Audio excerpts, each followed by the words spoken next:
We've been talking about the situation in Indianapolis. It is a circus. They've got a bunch of people who have never done the job before who are now doing the job. They're a 6-point underdog on the road at the Raiders this coming Sunday. Have they even announced who the starting quarterback's going to be? Is it Ehlinger? It's Sam Ehlinger, yeah. Okay.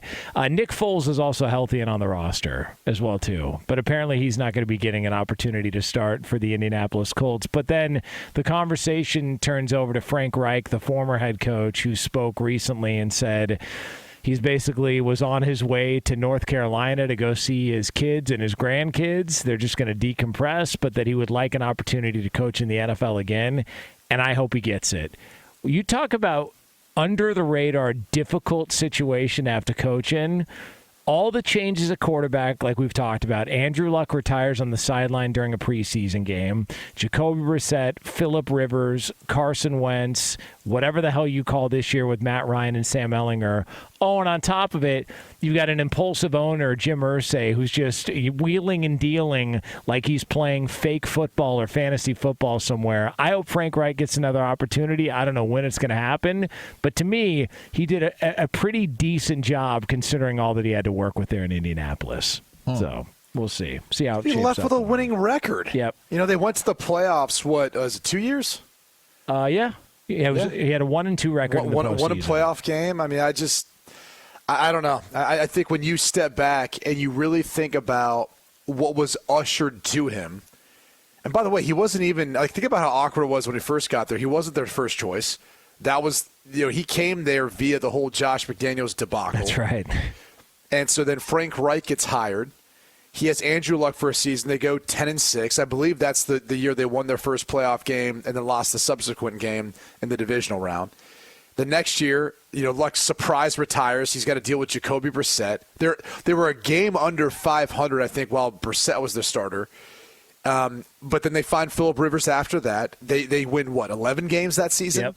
They go to the playoffs. They lose first round. Okay. I mean, that happens. Competitive game against Buffalo, too, on the road. Yeah. Then after that, it's been a tailspin. I mean, you bring in Wentz. They still go 9-8, but, if you depend on who you ask, I mean, Wentz didn't play great down the stretch, bottom line. Last 2 games of the season, you've got a layup in a game where you should beat Jacksonville. They can't beat Jacksonville. So they don't go to the playoffs. Still a winning football team, dealing with a quarterback again in a new system in his first year. They move on from Carson Wentz. Then they bring in Matt Ryan. They're a 500 football team before your owner comes down and tries to bench him. I just, when you think about what he was dealt, and you think about the narrative that surrounds a lot of head coaches who, deem are losers, failure, whatever, there's a lot of stuff that plays a role or a factor. And I think he actually helped keep that ship floating when most people, it probably would have sank a long time ago. Interestingly enough, he had a MVP candidate last year. His defense played well. You had a premier middle linebacker that is at the top of the game, maybe the best linebacker in the game right now, at least one of them. And for me, this all hinges off of the quarterback position. Yeah, I think the total focus of all of this and what has been felt to be a miss or a a loss is that Wright couldn't get quarterbacks, at least seemingly, the last 2 years, these 2 years, last year and this year, to play at a high enough level.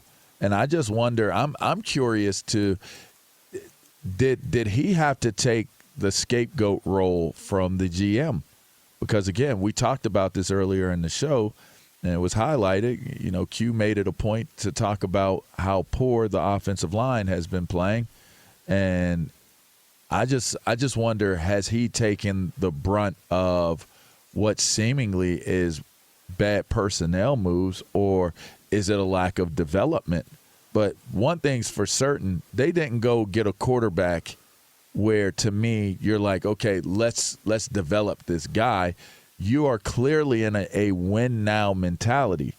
Clearly a win now. You got some good weapons on the outside, but it still remains to be seen if Pittman can be an elite receiver in the National Football League. the whole T.Y. Hilton thing is what it is, the way that has kind of materialized. And then, kind of what else is there? Maybe there's somebody else maybe I'm just not aware of.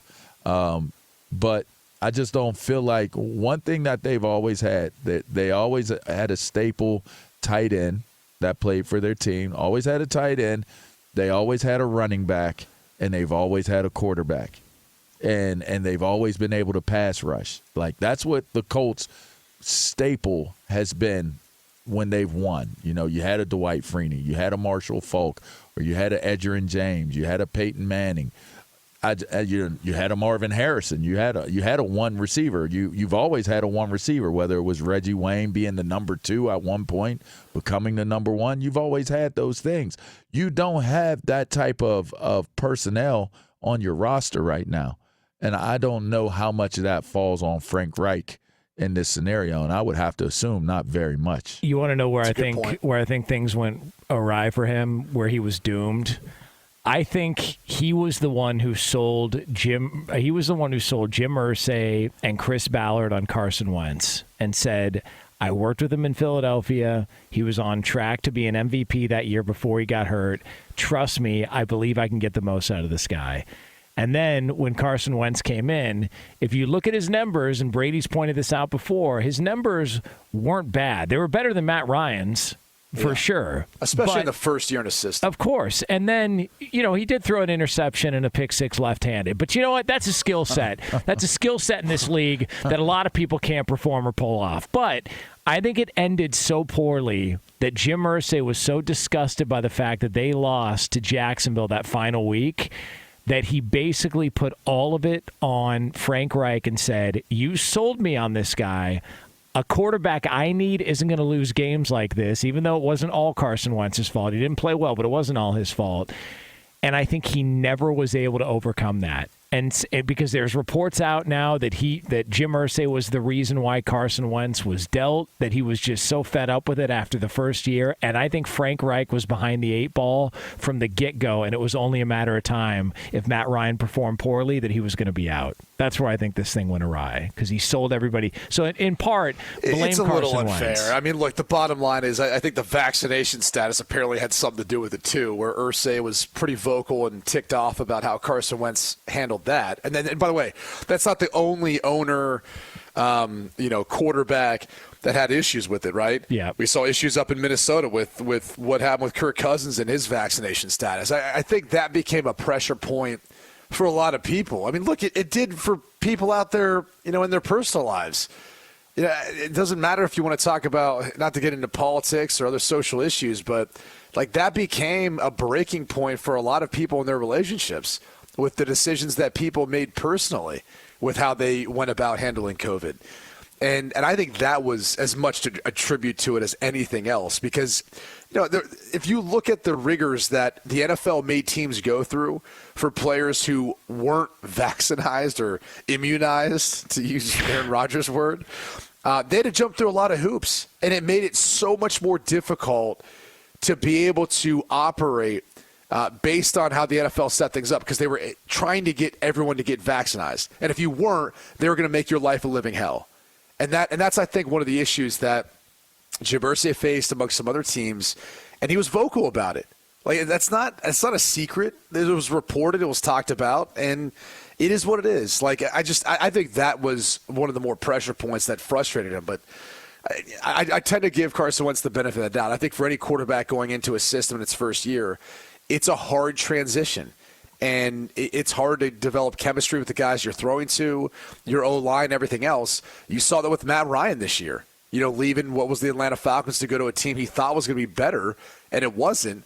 But even then, there's going to be those growing pains you go through as a passer, and it's not going to be as consistent as what you had in the past. Every week, your game plan's different.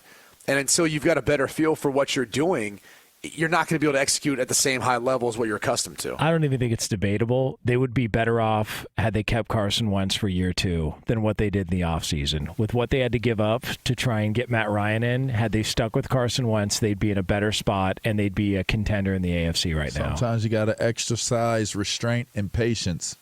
And when you don't, sometimes you got to deal with the repercussions and the consequences of not. You think they're impatient there? 3 major changes on the coaching staff in 3 weeks, and a little impatient. quarterbacks, and there's a lot going on there. It's a tad bit impatient.